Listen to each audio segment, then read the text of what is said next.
In most yokai watch games, the yokai are based on real Japanese mythology.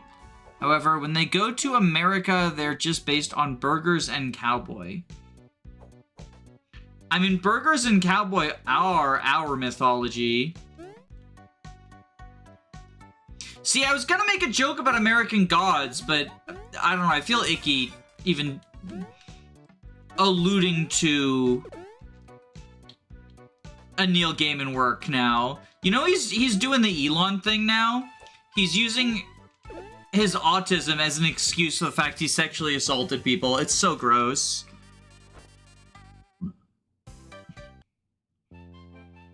Salty bacon, and he's just a strip of bacon. That's wild. Let's play again. Behind what? Allow me. I didn't know about Neil. Oh yeah, he and his wife, serial, like, abusers for free labor. Oh. That was a trap. Is there a platform I guess we're gonna have to restart the room.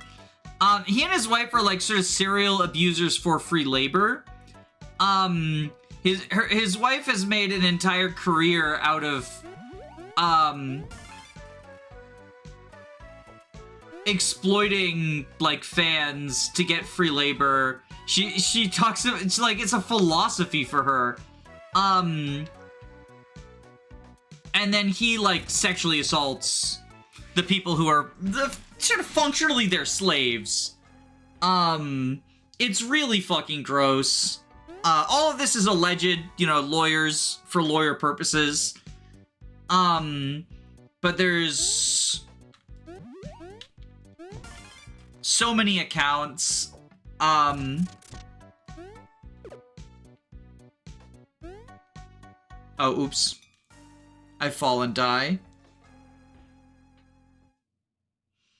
And the thing is, while he denies that he has had any, sexual relations that are unconsensual, right? He is only suing one accuser, and he is not suing them for libel, which UK libel laws are incredibly strict, as, you know, J.K. Rowling has taken advantage of a bunch in order to get people to have to issue apologies and stuff like that. But he is not suing for libel. He is suing someone who alleges that he sexually assaulted her, that he raped her, for breaking a non-disclosure agreement, which I think that says it all. If you do not think you have a case in the UK libel court, but instead you sue for breaking a non-disclosure agreement,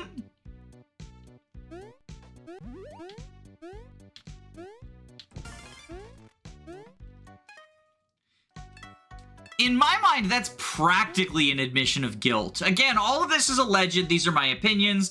They're not meant to be taken as fact. I am not,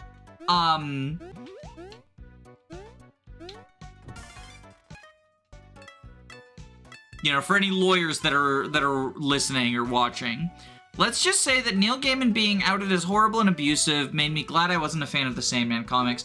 I don't really like that impulse, if I'm being perfectly honest.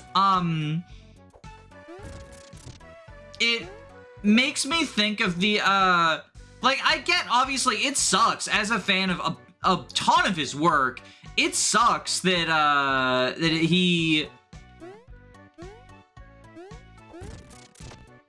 is being accused of these things, right? And that it seems like he is guilty. It's always really unfortunate when someone who makes art that you enjoy ends up being a bad person. But I also think the idea of, like, there's sort of a, an impulse to try to, like,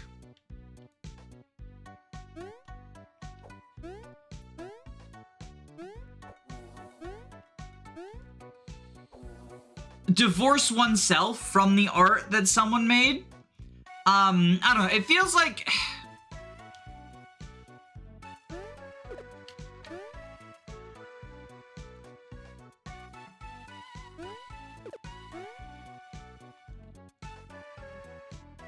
Oh, these two birds. Oh, there's gonna be 3 of them now. Oh, this is so sketch. This is so sketch.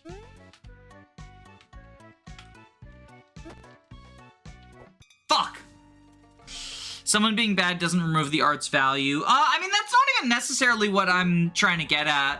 Although that can be true to an extent. I do think, like, it is completely valid if, learning something about an author changes the way that you view, or any artist, you know, whether it's an author, a game designer, whatever, changes the way that you view their art. And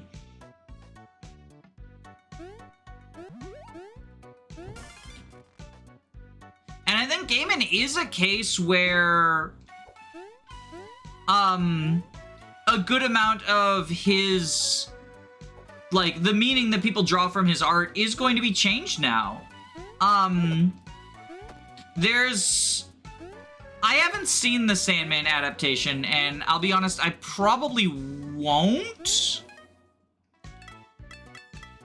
I just don't, I'm not really interested in it, but there was a, story in the adaptation, in the television adaptation, that was not present in the original comic, that was added in, that was apparently, like, a part of it came from Gaiman, and it was about, like, a muse, and the idea of, like, artists kind of framing the muse, like the, you know, the Greek muse myth idea, through, like, a sort of abusive, lens, and in a way that ended up lining up with the allegations against Neil Gaiman, in a way that's, like, kind of, I don't know, telling, and it makes, because it was praised at the time, and I feel like it reads different with the allegations against him, right? I think another case, is the comedian Louis C.K. often had stuff in his comedy about, rape culture, and how terrifying it is to be a woman in the world, and, like, the ways in which men can, like, be sleazy and take advantage of situations to do sleazy, rapey stuff, right? And then, as it turned out, he ended up using his position of celebrity to, sexually harass, and I think also sexually assault, or allegedly, all this is alleged still, a bunch of women, in a way that sort of casts a different light on that comedy, right? And so I do think that, you can obviously still take certain meanings away from art that is potentially not what was intended by the author. You know, I went into this in FE4 about how, like, there's stuff in there that sort of makes it clear that in Gen 1, Sigurd was not supposed to be, you know, viewed as a villain or whatever, right? That he's in the right even in Gen 1 when he's, like, conquering everything, and it's just he got taken advantage of by evil Arvis, and Arvis was the problem. And that's what gets sort of put out there in Gen 2 to sort of clarify, like, Sigurd did nothing wrong, right? But I still enjoy FE4 for the story that it seemingly unintentionally told.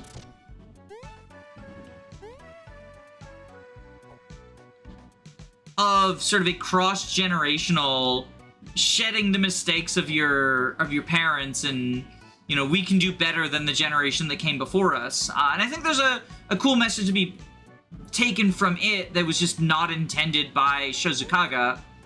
But I also think it's completely valid. People who, you know, can't do that, can't separate the art from the author. I think it's also, yeah, when you have assholes like J.K. Rowling who explicitly say that buying their content is support of their beliefs, that's another thing that, like,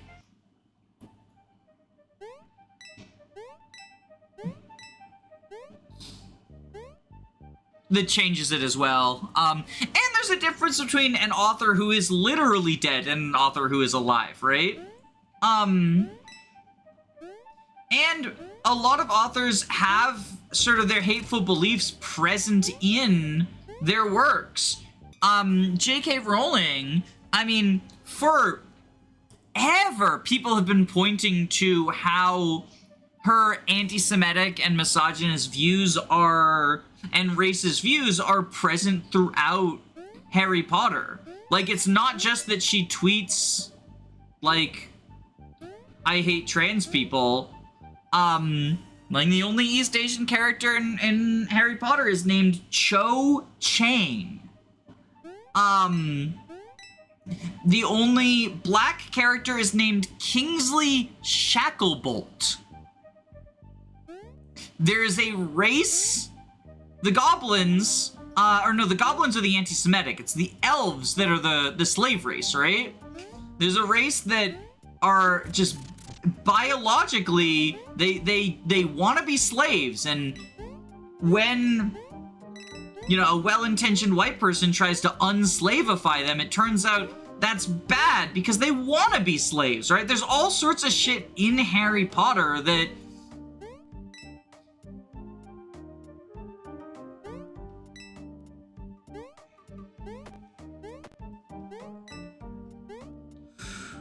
oh my god, the ghosts. This house is hard.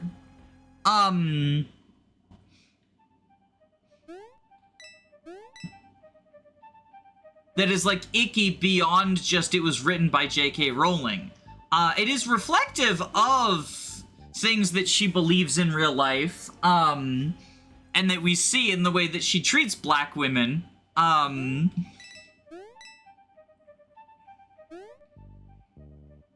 In her quest to hate trans women, and then she, you know, the way that she treats cisgender black women, but, like, it's present there in the books, right?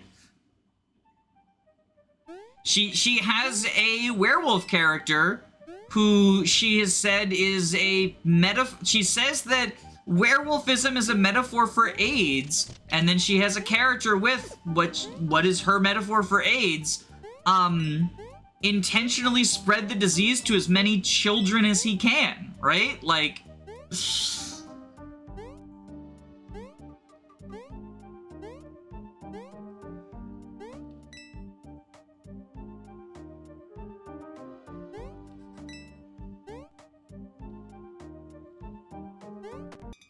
oh my god, this ghost is killing me. There's no way that J.K. Rowling just adds in shit like, oh no, Hermione was meant to be black, or Dumbledore was meant to be gay. I mean, that's a whole other can of worms, but I also think that, like, the sort of retconning characters to, like, make the work more diverse in order to try to sort of steer away from the conversation around, like, you know, you some interesting stuff going on in this this book about how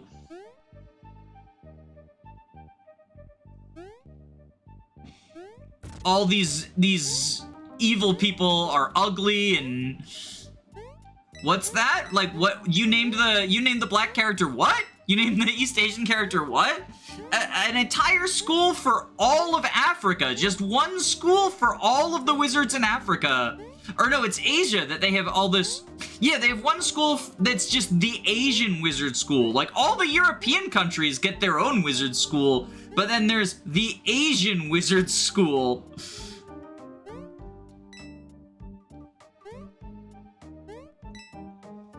Oh my god. This house is hard.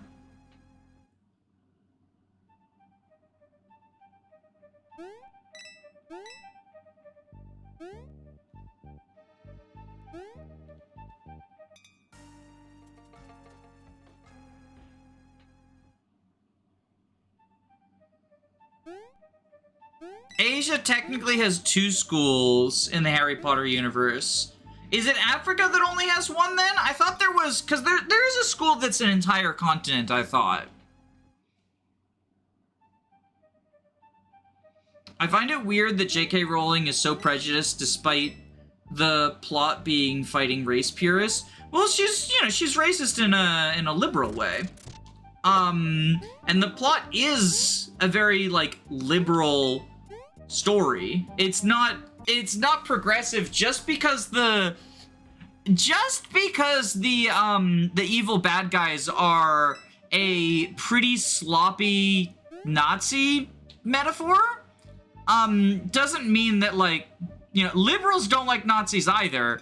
But there's still, oh, it's South America that only has 1 school. That fucking tracks. That fucking tracks. Like, again, along with, like, the liberal stuff, like, just complete dismissal or afterthought of anything. I'll be honest, I kind of just assumed there wasn't a Latin American school. Because it feels like the sort of oversight she would make.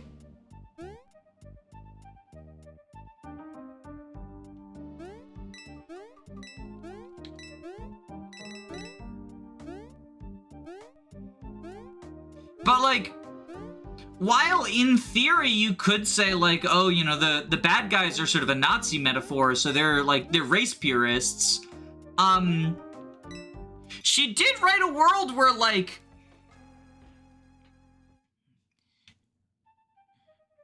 your lineage determines your, like, ability.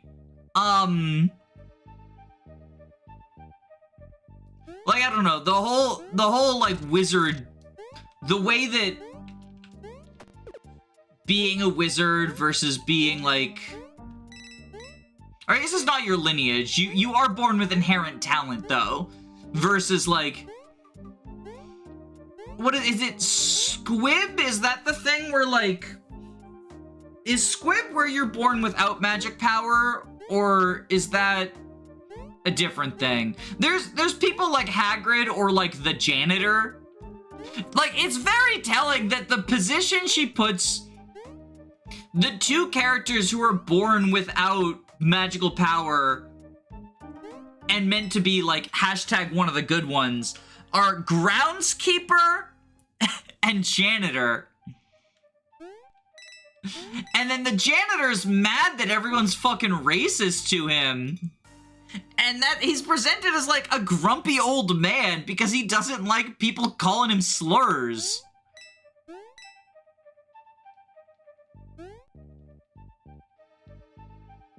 The guy with the cat. Filch, I think his name is? His cat gets petrified by the giant snake that for some reason she calls a basilisk. It's just a giant snake. A basilisk is a completely different thing. Learn mythology, you fucking quack. Squib is like if it's a muggle was born to magic parents. So that's the no magic, right? I'm sorry, I haven't read Harry Potter since I was, like, very young. I have some amount of the, like, terminology still remembered, but it's not...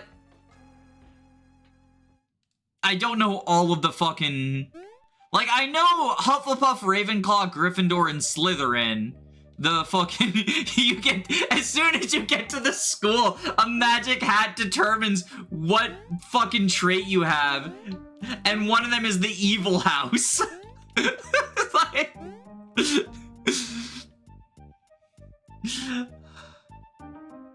So I know that one. I don't remember like Muggle and Squib. Muggle is no magic, right? Is Squib also no? Yeah, okay. Squib is Muggle to magic parent. So that's the no magic one. That's the one I was thinking of. That's the thing that the cat guy has. Jesus Christ, these 1 pixel jumps. Are squibs a denouncement for mixed race children? I don't think so. That's like that's what Tellius does. That's not like a Harry Potter-y thing. I think that just it sometimes happens. I don't think that's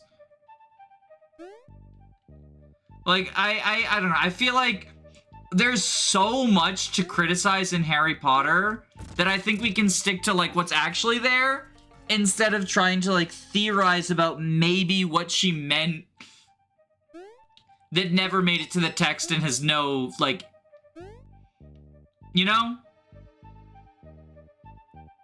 There's nothing about like squibs coming from, because it's when a magic person just is born without magic.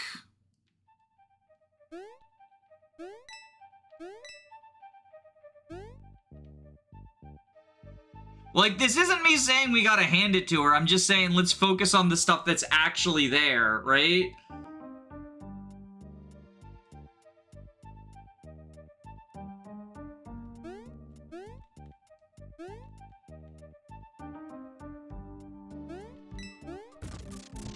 Oh god, this guy.